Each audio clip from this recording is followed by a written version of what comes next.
Hello guys, welcome to my channel Ritu's knowledge house. तो कल हम लोगों ने पढ़ लिया था पावलोव का सिद्धांत। आज हम पढ़ेंगे स्किनर का सिद्धांत, जो बहुत इंपॉर्टेंट है। ठीक है, इसमें से एक से दो क्वेश्चन आ ही जाते हैं। तो आज हम लोग बात करते हैं स्किनर का क्रिया विशुद्ध अनुबंधन सिद्धांत।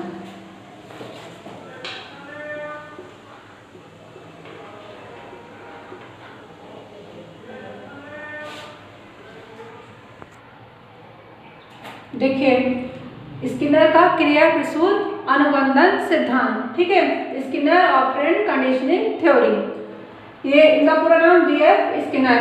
ये कैसे थे, कहाँ के थे? अमेरिका के मनोवैज्ञानिक, व्यवहारवादी थे, ये लेखक थे, आविष्कारक थे और सामाजिक दार्शनिक थे।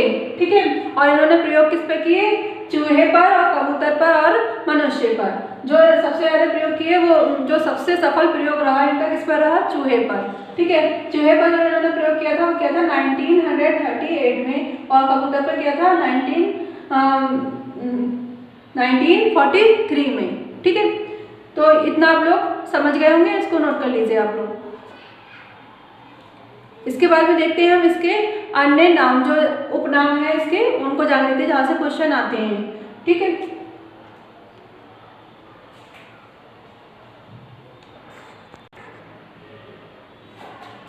देखिए इसके अन्य नाम है जो आप लोग नोट कर लीजिए, ये पेपर में जो है पूछे जाते हैं। ठीक है, यहीं से कहीं से क्वेश्चन आ जाता है कि कोई सा भी एक नाम ले लिया और पूछ लिया ये किसकी थ्योरी है। जैसे मैंने आप लोग को थॉर्नडाइक का भी बता दिया है, पावलोव की बता दी है अन्य नाम जो है, और इसका भी आप लोग नोट कर लीजिए। तो ये है फर्स्ट नंबर पर है RS theory. RS means response stimulus theory. पहले रेस्पॉन्स देते हैं, फिर स्टिमुलस, फिर यही थ्योरी होगी। ठीक है, फिर है नैमित्तिक अनुबंधन का सिद्धांत। नैमित्तिक नाम से ही आप लोग याद कर लीजिएगा। ठीक, नाम जैसे नाम होता है, नैमित्तिक कर लिए इसको, नैमित्तिक अनुबंधन का सिद्धांत। फिर है कार्यात्मक प्रतिबद्धता का सिद्धांत। 4 नंबर पर है सक्रिय अनुबंधन का सिद्धांत। फिर है रिक्त उपागम का सिद्धांत, सबलीकरण का सिद्धांत, अभिक्रमित अनुदेशन का सिद्धांत। ठीक है, तो ये हमारे कितने हो गए? ये 7 टाइप के हैं, तो इसको आप लोग नोट कर लीजिए।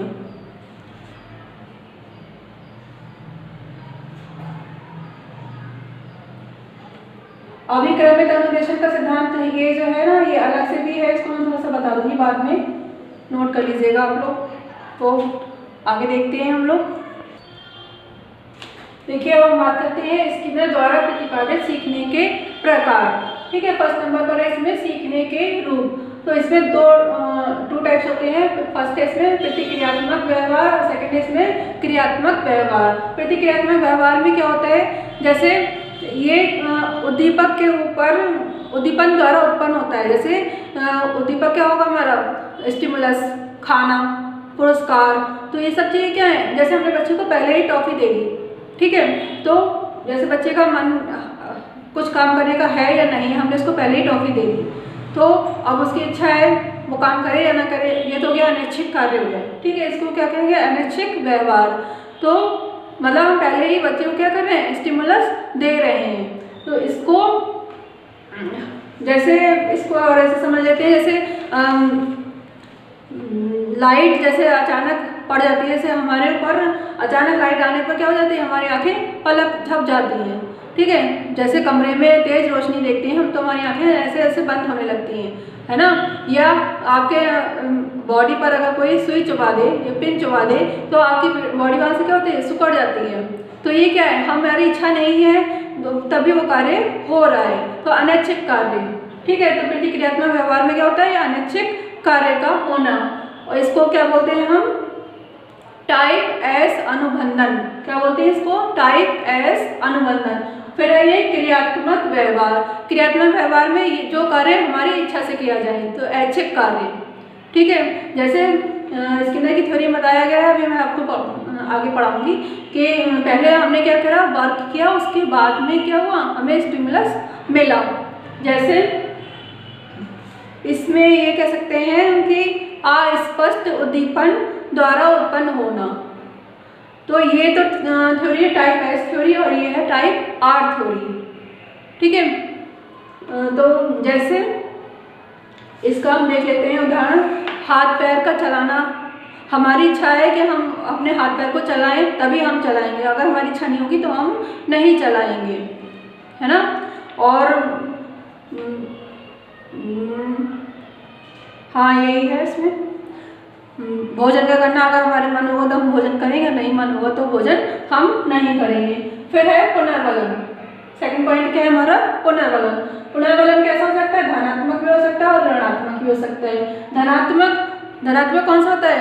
जैसे पुरस्कार देना, है ना, भोजन देना, पानी देना, तो सब क्या है? ये धनात्मक ही तो है। और ऋणात्मक कौन सा होगा? दंड देना, ठीक है, बिजली के झटके मारना, तो ये सब क्या है? ऋणात्मक है, ठीक। उसकी निंदा करना, तो ये कैसा हो गया? ऋणात्मक पुनर्वलन हो गया। फिर है पुनर्वलन अनुसूची। पुनर्वलन अनुसूची में क्या दे रखा है? इसमें आंशिक पुनर्वलन और है सतत पुनर्वलन। आंशिक पुनर्वलन में क्या होता है? जैसे बच्चे ने कोई अच्छा काम किया, ठीक है, तो बच्चा कंटिन्यू अच्छा काम कर रहा है, तो कभी हम उसको अप्रिशिएट करते हैं और कभी नहीं करते हैं। कभी हम उसको कह देते हैं कि तुमने बहुत अच्छा वर्क किया, उसको एक टॉफी दे दिया, कुछ दे दिया, कभी कभी दे दिया, हर बार नहीं देते हैं। मतलब वो हर बार अच्छा वर्क कर रहा है, लेकिन हम उसको हर बार पुनर्वलन नहीं देते हैं, है ना। बहुत से बच्चों को अच्छा डेली अच्छा वर्क करते हैं, लेकिन हम हर बार उसको गुड या वेरी गुड नहीं देते हैं, कभी कभी दे दिया, ठीक। और यह है सतत पुनर्वलन। इसमें क्या होता है? इसमें अगर बच्चा डेली अच्छा वर्क कर रहा है तो हम उसको क्या करेंगे? डेली रीइंफोर्समेंट देंगे, डेली पुनर्वलन देंगे। जैसे बच्चा अच्छा वर्क कर रहा है तो हम उसको डेली एक टॉफी दे दी, जैसे वो और अच्छा वर्क करे, है ना। तो ये हो गया सतत पुनर्वलन। फिर है अंतर्नोद। ये इंग्लिश में समझ लो, उसको ड्राइव बोलते हैं इसको। तो इसमें क्या होता है कि बच्चा जैसे जो चूहा है, अभी आगे पढ़ाऊंगी मैं, चलो छोड़ो इसको। अगर किसी को ज़्यादा देर तक भूखा रखा जाता है तो उसकी क्रिया ज़्यादा तेजी से होने लगती है, उसकी क्रिया में क्या होने लगती है? तीव्रता आने लग जाती है। तो यही है अंतर्नोद का, ठीक है। फिर है शेपिंग। शेपिंग में क्या होता है कि जो व्यक्ति है वो व्यक्ति का व्यवहार जो है धीरे धीरे किसी लक्ष्य की ओर किसके आधार पर? पुनर्वलन के आधार पर आगे बढ़ता है, ठीक है। किसी व्यक्ति के व्यवहार को अगर हमें अच्छा करना है तो धीरे धीरे उसके लक्ष्य, जो उसका लक्ष्य है, जो उसका गोल है, तो उसको कैसे आगे बढ़ाया जा सकता है? पुनर्वलन के आधार पर आगे बढ़ाया जा सकता है, ठीक। जैसे आप लोग टेट की परीक्षा की तैयारी कर रहे हैं, ठीक है, तो आप लोग, आपके घर में पेरेंट्स होंगे, अगर आप लोगों को मोटिवेट करते हैं तो आप लोगों को लगता है कि हाँ, मुझे परीक्षा देनी चाहिए और अच्छे से मुझे तैयारी करनी चाहिए। तो आपके पेरेंट्स क्या कर रहे हैं? आपको मोटिवेट कर रहे हैं, तो इसका मतलब क्या कर रहे हैं? वो रीइंफोर्समेंट दे रहे हैं, पुनर्वलन दे रहे हैं आप लोगों को, ठीक है। तो इसमें जो इम्पॉर्टेंट है, ये एक शेपिंग विधि को क्रमिक सन्निकट विधि भी कहा जाता है। तो यहाँ से क्वेश्चन आ सकता है कि ये कौन सी विधि है, ठीक है। ये जो है ये इम्पॉर्टेंट है, आप इसको नोट कर लीजिएगा अच्छे से। तो ये तो क्या हमारे स्किनर द्वारा प्रतिपादित सीखने के प्रकार। अब हम इनकी थ्योरी पढ़ते हैं 1 by 1, ठीक है। देखिए अब इनके जो प्रयोग हैं वो देख लेते हैं। सबसे पहले उन्होंने किया था चूहे पर प्रयोग, फिर किया था इन्होंने कबूतर पर प्रयोग। चूहे पर प्रयोग किया था, वो किया था 1938। तो इन्होंने क्या किया था? तो अब इनके प्रयोग देख लेते हैं जो इन्होंने किए थे। पहले किया था इन्होंने चूहे पर और फिर किया था इन्होंने कबूतर पर। तो पहला जो प्रयोग किया था वो किया था 1938 में और सेकंड जो प्रयोग किया था वो 1943 में किया था। तो चूहे पर जो उन्होंने प्रयोग किया था, एक तो इन लोगों की जो खास बात रहती है, क्या करते हैं ये लोग? भूखा रखते हैं। जो भी अगर जिस पर भी ये लोग एक्सपेरिमेंट करते हैं उसको कैसा रखते हैं? भूखा रखते हैं। देखिए थॉर्नडाइक ने भूखा रखा, पावलोव ने थॉर्नडाइक ने बिल्ली को भूखा रखा, पावलोव ने कुत्ते को भूखा रखा, और यहाँ पर भी इन्होंने कैसे लिए हैं? भूखे ही लिए हैं। भूखा चूहा है और भूखा ही कबूतर है, ठीक है। तो चूहा कैसा था? भूखा था। अब इन्होंने एक बॉक्स में एक चूहे को बंद कर दिया और क्या किया? एक यहाँ पर लीवर लगा दिया ऊपर। देखिए यहाँ से ये खाना आएगा, जब ये लीवर पर इसका पैर पड़ेगा तो क्या होगा? खाना आएगा। तो चूहा भूख के मारे इधर उधर घूम रहा है, घूम के क्या हो रहा है? घूम के इसका पैर जो है वो लीवर पर पड़ जाता है और खट की आवाज़ होती है। तो खट की आवाज़ होने पर खाना यहाँ से निकलता है और नीचे गिरता है। चूहा खाना खा लेता है, उसकी भूख मिट जाती है। तो ये तो हो गया चूहे पर प्रयोग, ठीक है। तो उसने ये सीख लिया कि जैसे मैं इधर घूमूंगा, क्रिया करूंगा, तो इसमें क्या कर रहे हैं, पहले क्रिया कर रहे हैं। स्किनर ने जो अपने सिद्धांत में बल दिया वो किस पर दिया, क्रिया पर बल दिया। और जो पावलोव ने जो दिया था वो किस पर दिया था, थॉर्नडाइक ने जो दिया था वो किस पे दिया था, खाने पर दिया था, है ना। पहले खाना दे दिया, पावलोव ने भी क्या किया था, पहले खाना दे दिया, खाना दिखा दिया।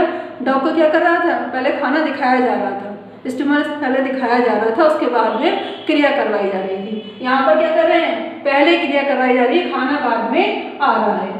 तो इतना आप लोग समझ गए होंगे। इसमें यही है कि खट की आवाज़ होने पर खाना नीचे गिरेगा, उसको ये मतलब ये सीख गया है। तो क्या करेगा चूहा, इस लीवर को दबाएगा और खट की आवाज़ होगी और यहाँ से खाना नीचे गिरेगा, वो खा लेगा। अब यही कबूतर पर सेम प्रयोग था, ऐसा कुछ नहीं है।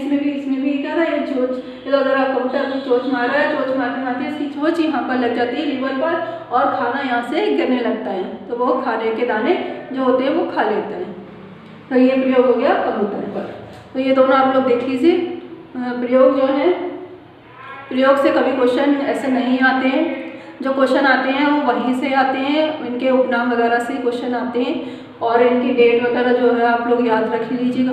बाकी जो मैंने अभी बताए थे सीखने के प्रकार, उसमें से क्वेश्चन आते हैं, तो इन सब में से क्वेश्चन आते हैं। बाकी इसके आगे हम लोग देख लेते हैं कि क्या होता है, ठीक। देखिए अब है शिक्षा में महत्व। इनकी थ्योरी का शिक्षा में क्या महत्व है वो हम लोग देख लेते हैं, ठीक। बालकों के शब्द भंडार में वृद्धि, तो इस सिद्धांत के द्वारा बालकों के शब्द भंडार में वृद्धि की जा सकती है। फिर है सेकंड पॉइंट है पुनर्वलन का प्रयोग करके शिक्षक बालक को सिखा सकते हैं, ठीक है। पुनर्वलन जितना ज़्यादा हम बच्चे को रीइंफोर्समेंट देंगे उतना ही बच्चे क्या करेंगे, आसानी से सीखेंगे। तो ये हो गया। फिर है सीखे जाने वाली क्रिया को छोटे छोटे पदों में बांटकर गति और सफलता प्राप्त करना। अगर हम कोई वस्तु, कोई भी कार्य हम सीख रहे हैं, कोई भी वर्क अगर हम सीख रहे हैं तो उसको छोटे छोटे पार्ट्स में डिवाइड करके, जैसे हम लोग क्या करते हैं, सिलेबस को छोटे छोटे पार्ट्स में पढ़ते हैं, तभी तो हम आसानी से उसको क्या कर पाते हैं, सीख पाते हैं, तभी तो हम उसमें गति ला पाते हैं और सफलता भी प्राप्त करते हैं। फिर है स्वयं से किया गया कार्य ज़्यादा संतोषजनक। अगर कोई हमसे कहते रहे तुम ऐसा कर लो ऐसा कर लो, तो हम करने में ज़्यादा सफल नहीं हो पाएंगे, क्योंकि हम उसको खाली सुन रहे हैं, अपने आप से कर नहीं रहे हैं। जैसे करके सीखना जो बताया था, तो वही है लर्निंग बाय डूइंग। तो जैसे रोटी है, रोटी आपको कोई बताया कि ऐसे बनानी है ऐसे बनानी है, तो आप हाँ बना लेंगे, लेकिन जब तक आप खुद से नहीं बनाएंगे तब तक रोटी गोल आएगी नहीं, क्योंकि आपने खुद से नहीं बनाई है। तो स्वयं से किया गया कार्य ज़्यादा संतोषजनक होता है, ज़्यादा हमारे माइंड में सेटअप रहता है, ठीक है। और इस विधि के द्वारा क्या हो सकता है, बालक के व्यवहार में परिवर्तन लाया जा सकता है। अगर कोई बच्चा ज़्यादा मतलब अच्छा व्यवहार नहीं करता, मतलब अच्छा नहीं है, पढ़ाई में अच्छा नहीं है, ठीक है, ऐसे मान लीजिए जैसे कोई बच्चा पढ़ाई में अच्छा नहीं है, तो टीचर उसको क्या करेंगे, डेली मोटिवेट करेंगे, उसको रीइंफोर्समेंट देंगे, तुम बेटा ऐसा नहीं, ऐसा करो, ऐसा नहीं, तो उसके हो सकता है व्यवहार में कहीं ना कहीं चेंज आएगा। तो इस विधि के द्वारा व्यवहार में परिवर्तन लाया जा सकता है। तो ये तो हो गया शिक्षा में महत्व।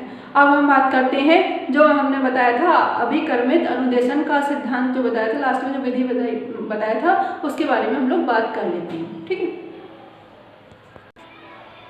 देखिए अभिक्रमित अनुदेशन, ये हम अलग से टॉपिक पढ़ते हैं, इसको हम यहीं पर फिनिश कर देते हैं, ठीक है। तो ये 3 टाइप्स के होते हैं, रेखीय अभिक्रमित अनुदेशन, शाखीय अभिक्रमित अनुदेशन और मैथेटिक अभिक्रमित अनुदेशन। ये जो विधि आई थी वो आई थी 1952 में, और किसने दी थी, स्किनर ने दी थी। ये जो विधि आई थी ये 1960 में आई थी, ये नॉर्मन ई काउडर ने दी थी। और ये जो विधि आई थी 1962 में आई थी, ये गिलबर्ट ने दी थी। इसमें क्या बताया था स्किनर ने, जो पूर्व ज्ञान से नवीन ज्ञान को जोड़ना, जो हमारा पिछला ज्ञान है उसको नए ज्ञान से जोड़ना, ठीक है। जैसे आप किसी क्लास में पढ़ते हैं, क्लास 4th में पढ़ गया, जो क्लास 4 का जो सिलेबस होगा वो 5th क्लास में जब आप आएंगे तो फिर स्टार्टिंग में ही बच्चों को क्या होता है, मिल जाता है, कुछ पुराना पिछला दिया हुआ होता है, जिससे बच्चे जोड़कर सीखते हैं, पूर्व ज्ञान को नए ज्ञान से जोड़कर सीखते हैं, ठीक है। आप लोगों की बात नहीं हो रही, बच्चों की बात हो रही है, ठीक। फिर है ये समस्या का पता लगाना और उपचार करना। इन्होंने बताया था नॉर्मल ने कि समस्या, बच्चे के अंदर क्या समस्या आ रही, क्यों बच्चे चीज़ों को सीख नहीं पा रहा है, तो उसको समस्या का पता लगाओ और उसका उपचार करो। और इन्होंने क्या बताया था कि इन्होंने पाठ्यक्रम पर अधिक जोर दिया था, जो हमें सिलेबस मिला है हमें उसको अकॉर्डिंग ही तैयारी करनी चाहिए, इन्होंने ये बताया था। तो ये तो गई हमारी अभिक्रमित अनुदेशन की विधि, जो हम लोग अलग से पढ़ते थे, हम लोग यहीं पर फिनिश कर दिए। अब इसके बाद में हम इसमें एक जो इम्पोर्टेंट है वो है पावलोव और स्किनर में डिफरेंस देख लेते हैं। देखिए अब पावलोव और स्किनर के सिद्धांत में अंतर देख लेते हैं हम लोग। ये है पावलोव का और ये है स्किनर का। पावलोव ने जो अपना जो थ्योरी दी थी वो किस पे किया था प्रयोग, डॉग पर, और स्किनर ने किस पे किया था, व्हाइट रेड पर। चूहे कैसे थे, सफ़ेद चूहे लिए थे, ठीक, और पिजन कबूतर पर। 1904 में इनकी थ्योरी आई थी और इनकी आई 1938 में। इनकी थ्योरी का नाम था SR theory, stimulus response theory, और इनकी RS थ्योरी। SR है, अपोजिट कर दिया, RS हो गया, रेस्पॉन्स स्टिमुलस थ्योरी। देख, इसमें क्या हो रहा था, देख करके क्या होना, जैसे डॉग के सामने पहले हमने क्या रखा, खाना रखा, तब क्रिया करी उसने, ठीक है। और इसमें क्या हो रहा है, यहाँ पर क्रिया अपने इच्छा से उत्पन्न हो रही है। चूहे ने खाना तो नहीं देखा था, उसको मतलब ये था कि उसको भूख लग रही थी, तो वो इधर उधर घूम रहा था, घूमते ही क्या हुआ कि लीवर पर उसका पैर पड़ गया, तो अपनी इच्छा से क्रिया उत्पन्न हो रही थी, ठीक है। फिर इसमें उद्दीपन और अनुक्रिया को संबंध करना, यहाँ पर क्या किया गया था, खाना रखा गया था और खाने के साथ में फिर घंटी बजाई गई थी, तो क्रिया करवाई गई थी, ठीक है। और इसमें क्या है, सीधे सीधे व्यवहार में परिवर्तन हो गया, उसके व्यवहार में परिवर्तन लाना है इस तरह से। तो ये तो हो गया हमारा पावलोव और स्किनर के सिद्धांत में अंतर। अब स्किनर की जो थ्योरी थी उसमें मैंने आप लोगों को सभी कुछ, जहाँ तक है मुझे लगता है मैंने आप लोग को बता दिया है कि इसमें कुछ वैसे छूटा नहीं है। अगर मुझे लगेगा इसमें अगर कुछ भी और भी छूट भी गया होगा तो मैं आप लोगों को व्हाट्सएप ग्रुप में सेंड कर दूँगी नोट्स के रूप में। तो देख लीजिए आप लोग, और जो मैंने बताया है, जो मैं लिखवा रही हूँ, वो आप लोग साथ के साथ नोट करते चलिए। अब नोटबुक बनाइए अपनी और सब तैयार करते रहिए और कंटिन्यू स्टडी करते रहिए, क्योंकि अगर आप लोग ये छोड़ देंगे और पढ़ के, अगर मेरी वीडियो देख के अगर आप छोड़ देंगे, किसी की वीडियो देखते हैं मैंने कहती, तो क्या होगा, उससे आपके दिमाग से चीज़ें निकलती जाएंगी, माइंड से चीज़ें निकलती जाएंगी, और फिर लास्ट टाइम में जब आप लेके बैठेंगे तो कुछ भी समझ में नहीं आएगा, ठीक है। तो इसको आप कंटिन्यू पढ़ते रहिए और नोट करते रहिए, यही है। बाकी कल हम लोग पढ़ेंगे कॉलर का, ठीक है। कॉलर के से भी क्वेश्चन आते ही हैं, ये सब इम्पॉर्टेंट ही हैं, इनमें से हम ये नहीं कर सकते कि हम इसको किसी को भी स्किप कर सकते हैं, तो हमें पढ़ना ही पढ़ना है, ओके। तो आज के लिए बस इतना ही, और ज़्यादा से ज़्यादा आप लोग व्हाट्सएप ग्रुप में जुड़ जाइए। अगर व्हाट्सएप ग्रुप में जुड़ेंगे तो आप लोगों को ही ज़्यादा से ज़्यादा फ़ायदा होगा, और लोगों को भी मेरी वीडियो शेयर कीजिए, जिससे ज़्यादा से ज़्यादा लोग जुड़ें, और लाइक शेयर एंड सब्सक्राइब करें मेरे चैनल को, okay. Thank you. Like, share and subscribe to my channel.